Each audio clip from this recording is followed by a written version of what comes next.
Good morning दोस्तों। और आज फिर से संडे है और दीपक की दुनिया में आप सबका स्वागत है। और एक बार फिर से जैसे अपना कमिटमेंट है कि आज संडे है और एक टॉपिक पे बात करेंगे जो हमारे छोटे छोटे प्रॉब्लम को सॉल्व करे। तो अभी तक अपने तीनों एपिसोड में हमने देखा कि कैसे फाइनेंशियली फ्री हम हो सकते हैं। आज मैं तीनों जो पूरा फाइनेंशियल फ्रीडम होने का जो जर्नी है उसको हम सिंप्लीफाई करके 6 रूल में मैं कन्वर्ट करूँगा और आज को 6 रूल एज ए समरी बताने जा रहा हूँ। और ख़ास करके जो मिडिल क्लास में जॉब करने वाले लोग हैं कि जॉब करते करते आप कैसे फाइनेंशियली फ्री अपने आप को कर सकते हैं। उसके लिए आज मैं सिर्फ जो 6 रूल्स है उस 6 रूल्स को मैं आज समराइज़ करूँगा और उसको और भी सिंपल करूँगा, जिसको आप फॉलो करोगे तो डेफिनेटली आप अपनी लाइफ में एक फाइनेंशियल फ्रीडम फील कर पाओगे। एंड वो सबका सबसे इम्पोर्टेंट ज़रूरत है, क्योंकि क्या हो रहा है कि जब भी आज की डेट में सबसे ज़्यादा कोई अगर टेंशन है तो फाइनेंशियल क्राइसिस की है, क्योंकि टफ़ टाइम जो कभी भी आ सकता है, जैसे कोविड हमने एक्सपीरियंस किया 2 साल के लिए। तो we have to be prepared, मतलब ऐसे टफ टाइम के लिए अपने आप को प्रिपेयर करने के लिए अपने आपको अपने पैसे को अच्छे से मैनेज करना बहुत ज़रूरी है। तो शुरू करते हैं कि लोगों का जो ये मानना है कि नहीं, मैं बिजनेस करके ही फाइनेंशियल फ्रीडम आ सकता है, जॉब छोड़ देना चाहिए, ऐसा जो मानते हैं उन सभी लोगों को मैं बोलता हूँ कि आप जॉब में रह के भी अपना अगर पैसे और उसको अच्छे से प्लानिंग कर लेते हो तो you can be a financial free, you can at least feel financial free job करते करते हुए भी। तो शुरू करते हैं। पहला जो रूल है कि सबसे पहले आप अपना एक्सपेंसेस को मैनेज करिए। जो आपके जो खर्चे हैं उसको आपको अच्छी तरह से मैनेज करना है। जैसे मैं बता रहा हूँ कि आपका जो भी सैलरी है उसमें से आपके खर्चे को बात करो तो आपके पास जो पैसा बचता है और फिर उस पैसे को आप कैसे इन्वेस्ट करते हो, इसका सबसे ज़्यादा इम्पोर्टेंस है कि आप कितनी जल्दी फाइनेंशियली फ्री हो जाएंगे। मैं बता रहा हूँ कि जैसे कोई आदमी की, किसी इंसान की सैलरी 1 लाख रुपया है, बट उसके खर्चे 90,000 95,000 है, मान लो 95,000 है। तो 1 लाख और की सैलरी, 95 के खर्चे, मतलब उसका जो सेविंग है, सरप्लस इनकम है, वो 5,000 है। वहीं पे अगर किसी का सैलरी सिर्फ 40,000 रुपया है, बट वो 20,000 में अपने खर्चे मैनेज कर रहा है और हर महीने 40,000 इनकम, 20,000 खर्चे और 20,000 रुपया उसके पास सरप्लस रहता है। तो आज से 3 4 या 5 साल के बाद जो 40,000 की सैलरी वाला आदमी है उसकी सिचुएशन काफ़ी अच्छी होगी कंपेयर टू जिसकी सैलरी 1 लाख रुपया है। तो आपकी सैलरी का कोई इसमें रोल नहीं है, आप कितना कैसे खर्चा करते हो और कितना बचाते हो उसके ऊपर आपकी फाइनेंशियल फ्रीडम कितनी जल्दी आएगी उसका निर्भर करता है। तो सबसे पहले अपने खर्चों को अच्छे से मैनेज करिए और ज़्यादा से ज़्यादा मिनिमम 20% सेविंग करिए। ठीक है। दूसरा रूल है पे योर सेल्फ फर्स्ट, मतलब सबसे पहले अपने आप को पैसे दीजिए। इसका मतलब क्या है कि जो 20% सेविंग में बोल रहा हूँ वो 20% को आप 40 50% तक भी ले जा सकते हो। तो जो सेविंग आप कर रहे हो 20% 30% 40%, वो सबसे पहले ऑटोमेटिकली आपके सैलरी आते ही दूसरे एक अकाउंट में चला जाना चाहिए और वहाँ से फिर वो आपका जहाँ भी आपको सेविंग करना है, फ्यूचर इन्वेस्टमेंट करना है, उसमें जाना चाहिए। बट सैलरी में से आते ही वो 20% 25% 30% आपको अलग कर देना है, यानी कि सबसे पहले अपने आप को पे करना है। इसका मतलब ये है कि जो भी आपका सेविंग टारगेट है उसको सबसे पहले अलग कर दीजिए। तीसरा और इम्पोर्टेंट रूल है जो आज मेरे को ऐसा फील हो रहा है कि ये रूल अगर जब मैंने मेरा करियर चालू किया 2002 में, तब मेरे को पता होता तो आज सिचुएशन काफ़ी अच्छी होती। वैसे लेट देर आए दुरुस्त आए, मैंने काफ़ी लेट चालू किया और इसीलिए आपको सबको मेरे साथ लेके चल रहा हूँ कि आप वो गलती ना करें। तो एक्चुअली मैंने मतलब सेविंग और ये जो इन्वेस्टमेंट ये सब मेरे को जो समझ में आया वो एक्चुअली 2010 में समझ में आया। जब 2010 में मेरे को रिच डैड पुअर डैड की किताब मेरे हाथ में आई और वो किताब मैंने पढ़ी और तब मेरे को जो समझ में आया और फिर मैंने इमीडिएटली इम्प्लीमेंट किया। तो actually I understand this concept of saving and investment इन 2010।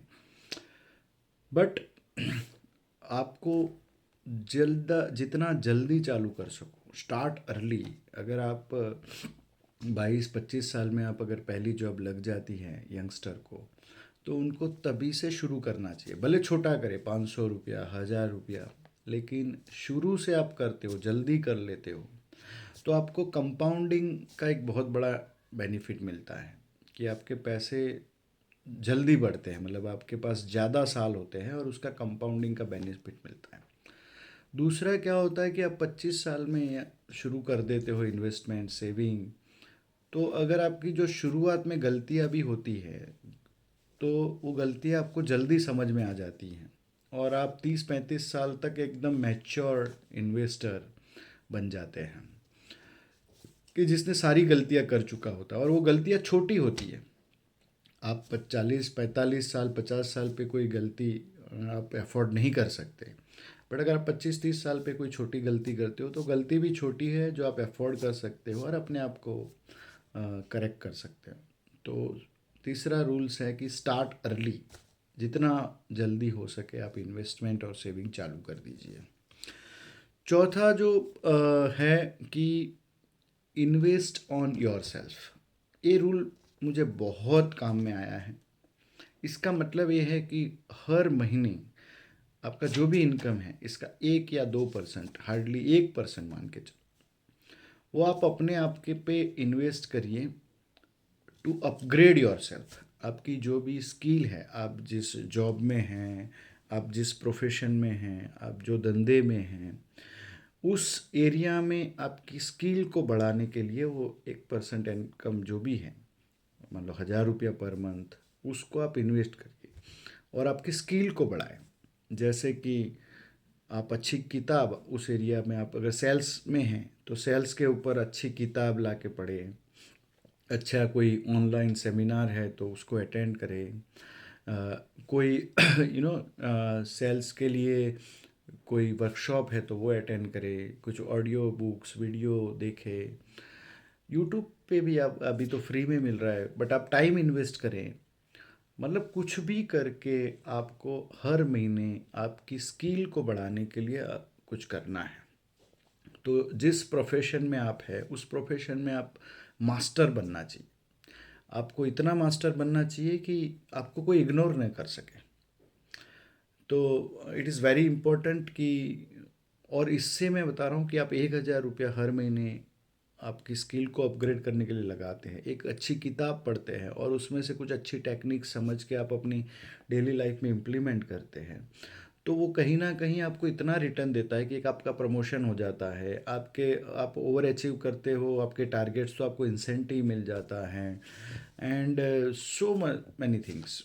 मेरे को पता है कि मैंने जो जो किताबें पढ़ी है उस किताब का जो भी लर्निंग है उसको इम्प्लीमेंट किया है, तो वो किताब भले ही 200-300-500 रुपये की रहती है, बट उसका रिटर्न उसने मुझे कहीं गुना दिया है, जिससे मेरे को काफ़ी फ़ायदा हुआ है इन्वेस्टमेंट में, जॉब में, कहीं जगह पे, रिलेशनशिप में।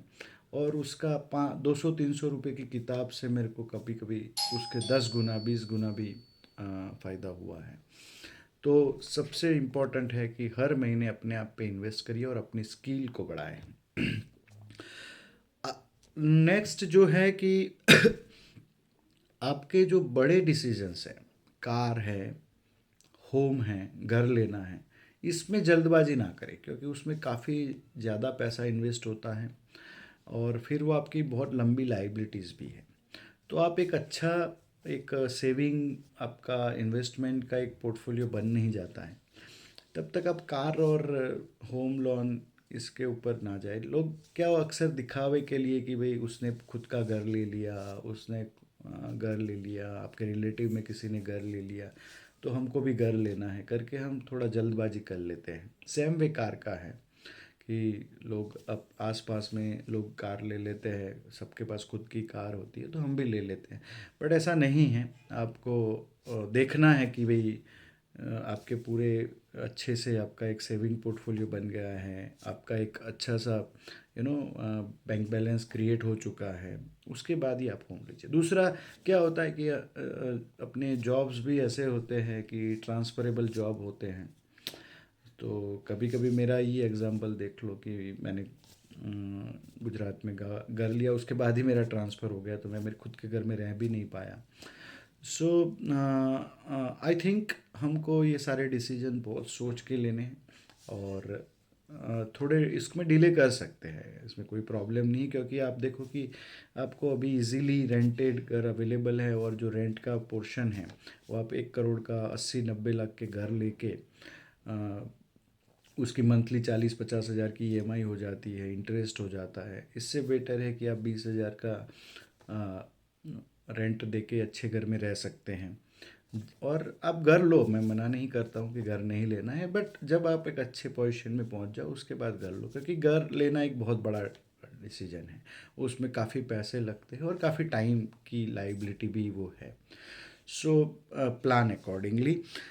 दूसरा सबसे इम्पोर्टेंट सलाह मैं मिडिल क्लास को ये देना चाहता हूँ कि आप ये ज़रूर ध्यान में रखें कि पैसे बढ़ाने के चक्कर में आप कोई गलत डिसीजन ना लें, क्योंकि आज मार्केट में ऐसे काफ़ी लोग हैं कि वो आपको बोलेंगे कि यहाँ पैसे डाल दो 6 महीने में डबल हो जाएंगे। आप किसी को पैसे उधार दे देते हैं 3-4% महीने की इंटरेस्ट के लिए, बट वो पैसे फिर आपके डूब जाते हैं, लोग आपको पैसे वापस दे नहीं पाते हैं। तो ये सारे डिसीजन आप बहुत ध्यान से ले कि कोई शॉर्टकट ना अपनाएं, इन शॉर्ट कि जल्दी से पैसा डबल करने की चक्कर में कहीं अपना पैसा गलत जगह पे नहीं डाल दे। आपको पैसा बहुत सोच समझ के, बैंक्स हैं, कुछ अच्छी कंपनी के स्टॉक्स है, म्यूचुअल फंड्स है, ऐसी जगह पे हमेशा इन्वेस्ट करने चाहिए जहाँ आपके पैसे सेफ रहें। भले उसका रिटर्न थोड़ा कम रहेगा, 12-15% रिटर्न इज़ अ गुड। तो 12-15% के रिटर्न जहाँ पे आपको मिलते हैं वहाँ पे आपको पैसे डालने चाहिए। आप 40%, 35% इंटरेस्ट लेने के चक्कर में अपनी मूड़ी है वो भी गंवा देते हैं। तो शॉर्टकट नहीं अपनाना है। कोई भी आपको आके कुछ भी बोलता है कि 1 लाख रुपए दो, मैं आपको 6 महीने में 1 साल में डबल कर दूंगा, तो वहाँ पैसा इन्वेस्ट नहीं करना है, ना किसी को देना है। तो ये बहुत ध्यान रखना है, क्योंकि मिडिल क्लास हमेशा यहाँ पे गलती करता है, क्योंकि वो म्यूचुअल फंड, बैंक्स, इसका नॉलेज नहीं होता है, और आसपास में ही लोगों को पैसे दे देते हैं लोग इंटरेस्ट के चक्कर में, और फिर इसके बाद डिस्प्यूट होते हैं। कभी कभी अपनी खुद की कमाई हुई मूड़ी भी गंवाने का वो प्रॉब्लम हो जाता है। तो डोंट डू दिस। और सबसे इम्पोर्टेंट ये है मिडिल क्लास को, मेरी लास्ट रूल है जो मैं बता रहा हूँ कि अगर आपकी इनकम बढ़ रही है, हर साल अगर आपकी सैलरी बढ़ रही है, आपके धंधे में एक्सपांशन हो रहा है, धंधे का इनकम बढ़ रहा है, तो जैसे जैसे आपकी इनकम बढ़ती है ज़रूरी नहीं है कि आप आपके लाइफस्टाइल को भी उसी हिसाब से बढ़ाएं। हम लोग क्या करते हैं, थोड़ा सा भी पैसा आता है अपनी लाइफस्टाइल चेंज कर देते हैं, ब्रांडेड कपड़े पहनते हैं, वैकेशन में घूमने के लिए चले जाते हैं, महंगी कार खरीद लेते हैं, महंगे मोबाइल खरीद लेते हैं। तो ये सब नहीं करना है। इनकम जैसे जैसे बढ़ती है आप अपनी लाइफस्टाइल को स्टेडी रखो, एकदम सिंपल लाइफ जियो, ठीक है। और सिंपल लाइफ जी के आपकी जो जो भी इनकम बढ़ रही है, उस जो भी जितना भी परसेंट आपका ग्रोथ हो रहा है इनकम का, वो सारा परसेंटेज को आप इन्वेस्टमेंट और सेविंग में बढ़ाओ। और उसके जब रिटर्न्स आएंगे ना, then you can fulfil your dreams, like कहीं घूमने जाना है, जो भी करना है, ठीक है। सो ये जल्दबाजी ना करें कि लाइफ जैसे जैसे इनकम बढ़ती है अपनी लाइफस्टाइल चेंज कर, लाइफस्टाइल को एक स्टेडी लाइफस्टाइल दीजिए, सिंपल लाइफस्टाइल लीजिए, और अपने आप को सिक्योर फाइनेंशियली फ्री करने का एक गोल है, उसके ऊपर ध्यान दीजिए और बिल्कुल आप फ्री हो जाएंगे। So thank you very much. ये 6 रोल थे, मैं फटाफट समराइज़ करता हूँ। पहले अपने खर्चे को अच्छे से मैनेज करना है, दूसरा पहले अपने आप को पैसे देना है, सेविंग करना है, तीसरा जितना जल्दी हो सके स्टार्ट करना है, छोटी उम्र में स्टार्ट करोगे बहुत अच्छा है, चौथा अपनी स्किल को बढ़ाने के लिए इन्वेस्ट करना है, बुक्स पढ़ना है, हर महीने बुक्स खरीदो, अच्छा बुक्स पढ़ो, सेमिनार देखो, वर्कशॉप अटेंड करो, और यूट्यूब पे उस रिलेटिव के वीडियोस देख के टाइम इन्वेस्ट करो, ठीक है, वो करना है। दूसरा, कार लोन होम लोन को डिले करना है, जब एक लेवल आने के बाद ही करना है। तीसरा, शॉर्टकट नहीं अपनाना है, पांचवा जो रूल्स है कि शॉर्टकट नहीं अपनाना है, अपने को एकदम रिलायबल इन्वेस्टमेंट जो सो है उसमें ही इन्वेस्ट करना है। कोई अपने को आके गलत चीज़ें बता के अपने को बहकावे में आके इन्वेस्ट नहीं करना है। और last but not the least जो वो है कि सिंपल लाइफ जीना है, अपनी इनकम के ग्रो के साथ लाइफस्टाइल को चेंज करने की ज़रूरत नहीं है, सिंपल लाइफ जीना है और अपने आप को ज़्यादा से ज़्यादा सिक्योर करना है।